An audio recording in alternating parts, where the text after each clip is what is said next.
Welcome to Commander Pop Culture, a place to gather magical information with some laughs, might I add. Lord Pain. Now, if you don't know what he does, Menace 5/5, human assassin.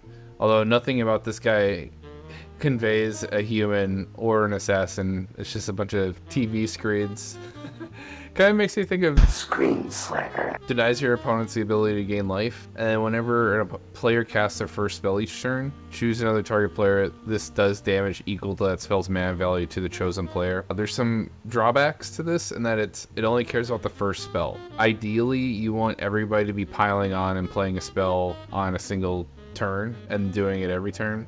But that's not a realistic proposition, so you can build this deck in one of two ways. You could build a slug deck and slog out the game really long and just incrementally inch your way to victory, which is the way I built it. Or I had another creative idea where you make the entire deck play at instant speed, but that would require you to play a lot of artifacts. And I played an artifact Rakdos list from MH3, and that was Imsker.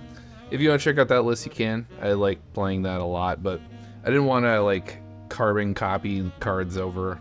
I didn't pursue that, but I think I might revisit this list on a budget list version and try to make everything be playable at instant speed. That way I consistently get his damage trigger off of just myself, and I just save my spells to play one in everybody's turns. And there are some cards that lend themselves nicely to that kind of strategy, like Unwinding Clock is good. You're in Rakdos color, so your only options for ramp is artifacts. Lends itself nicely there, and there's a ton of ways to give your stuff flash. At least 3 or 4, if I could recall correctly. 3 bodies that do it, like Shimmermer, the Copter from Brothers War, and then there's the colorless guy from the MH3 Cascade deck, or the Eldrazi list, and then you have Vidalcan Orrery. That could be pretty fun to try. It's mostly why I kind of want to revisit and do that version. For budget reasons, I kept this to be around $100, and we are gonna draw the game out really long. My plan is to make everyone discard their hands and force them to only be capable of playing one spell a turn, and that's how I will consistently get this trigger without people getting around it by playing multiple spells a turn. The way you're going to do that is things like Mind Slicer. Other ways we're going to make people empty-handed is Sire of Insanity. We're also playing Awaken the Erstwhile, only have 1 card in their hand. The other kind of sweet enchantment that enables that is Oppression. I've been playing this card a lot lately. Even though it affects yourself, it's just effective at what I want it to be doing, and it's 30 cents. It's pretty sweet. Fear of the Burning Alive. It's quite a significant fear. I'm still alive, only I'm very badly burned. We're pretty well diversified in our card types. We got 14 creatures, 11 sorceries, 8 instants, 18 artifacts, 16 enchantments, 35 lands. So we should be able to get Delirium turned on. Once it does non-combat damage, it kind of acts like Chandra's Incinerator, where you could plink off people's creatures. So it's like the 2.0 of that. Increase the damage output like Angrass Marauders, and I put a bunch of these in here instead. It depends on what your playstyle is and if you know your meta really well. I guess I'm taking a little bit of a risky playstyle where I'm just going to rely on my commander to close out games. It kind of functions similarly to like a Voltron list. I don't have many other things that deal damage outside of him. I am running a couple though, like Burning Alive does damage, Heartborn Battler. I put this guy in here because he punches people for casting spells beyond their first. I really wanted to punish people who are trying to get around my triggers by casting multiple spells. If I could have, I would have included the Rug from Baldur's Gate, but unfortunately it's not on Moto yet, so I couldn't put it in the list, but it's like an inverse version of the thing that gains you life per spell, and you could shoot people for 50 damage by paying 50 life. But the way I think of a commander is you'll always have access to it. It's not going anywhere. I'm glad you're here though, by the way. It's nice to meet you, Matt. I hope you learn a lot being new to EDH. The main focus is to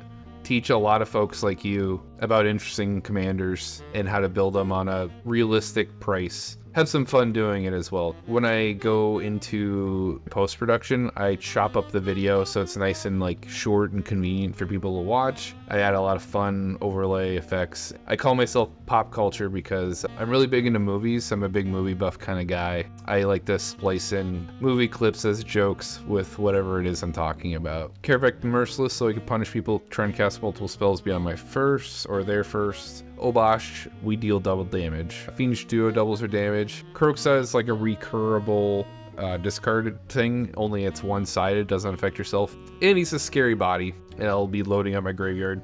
A little bit of a non-bow with Fear of Burning Alive, but I like it too much. I always have fun playing Kroxa. One of my first like competitive Rakdos lists I ever about was actually a Kroxa list, so it's a bit of a pet reason that it's in here, rather full-on synergy desire piece, but it fits the bill of what I want to be doing. Sour Discord, it's a weird way of doubling your damage output. You choose two opponents. If you hit one of them with the Lord of Pain's trigger, you also hit someone else. And it's a body the stuff aggro out, which you'll probably be dragging a lot of unwanted attention to yourself because you're punishing people for just playing the game. Pissing everybody off today, huh? These are some of my all-time classics. Since you're new, Matt, I prefer and I recommend new players that you try to get the most bang for your buck and go as low to the ground as you can CMC wise. And you want flexibility and you want things that take up multiple slots, if that makes any sense. So like Mizzium Mortars is an example of taking up multiple slots. It counts as both as a single target removal spell, and then if you cast it on its overload side, it's a one-sided board wipe. It lets you open up more space for synergy pieces. Efficiency matters too. It enables you to cast multiple spells a turn. Preferably when I go for removal, I like it to be 2 mana or less, and I like it to be instant speed, but sometimes beggars can't be choosers. The reason why I like things to be at instant speed is because as you play with more and more competitive people, interacting with opponents on the stack becomes more important. Card advantage is also something that's kind of significant to me, where I only want to be investing 1 mana per card I see, i.e. Silent Blood sees 2 cards for 2 mana, and I try to keep that rate as much as I can. There are things that I try to avoid, like Phyrexian Arena is a good example. Playing it here because I'm playing on a budget, but I generally stay away from these cards because it's really hard to make a comeback when you're seeing 1 card a turn when you're 10 cards behind the person that's in the lead. Normally, the person who's seen 10 more cards than you is probably winning the game. If you ever notice that, just look at how thin their deck is or how thick their hand is. That's a good indication that you're behind them. Drawing 1 card in upkeep is not good enough versus Silent Blood will close that gap much better, even though it's a one-off effect. You'd be surprised. Plus, the game is getting faster, there's less turns. Insatiable Avarice is like $6, so I wish I could play Insatiable Avarice in here.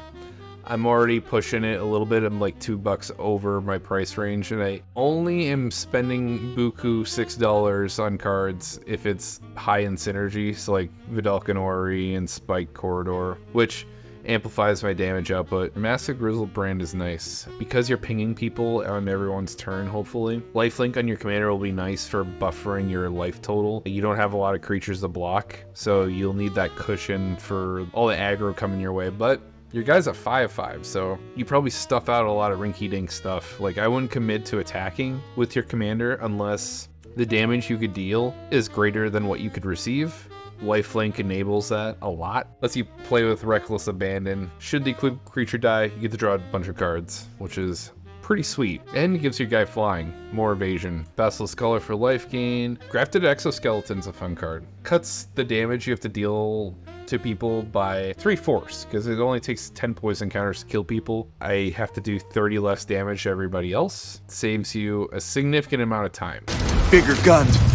Whip of Erebos. This is the first time in a long time this has been budget friendly. It's under $5 right now. I'm really happy with this reprint. I think it was like $20 or something before its reprint. It's long overdue. It gives all your stuff flash, so you can play your stuff on everybody's turns. Green's really good card advantage. Virtue of Courage. Every time I get a chance to play this thing, I'm super excited. 2 mana removal for a little plinker effect, but it's a really sick card advantage piece where whenever a source you control deals non-combat damage to an opponent, you may exile that many cards from the top of your library, and you can play on this turn. Now, Most people avoid these like impulse effects because you're locked into only playing them that turn. I guess the part that sucks about it is you will exile stuff on other people's turns when they cast their stuff. You just gotta treat it like they weren't ever there. The real juicy stuff will happen on your turn. Pretty solid advantage.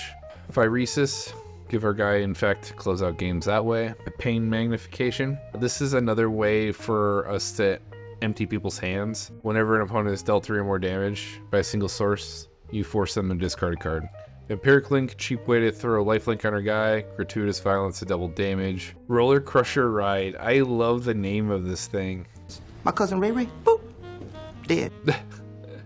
If you have Delirium turned on, non-combat damage becomes doubled, and then it has an X to its cost where you could deal X damage to up to X target creature. Honestly, I'll probably just be casting this for 3 just for the double damage effect, but you never know. If you draw this late in the game, you have a ton of mana, just dump it into this and shoot some stuff off. I guess that's nice for flexibility. Wound Reflection, double damage. City on Fire, this will triple your damage. It has Convoke. We don't have a lot of creatures to take advantage of, but there also aren't a lot of cards to say triple damage on them, so we're gonna play it. Fire Emancipation, another damage tripler, and the rest are lands, so I think I'm gonna play the game.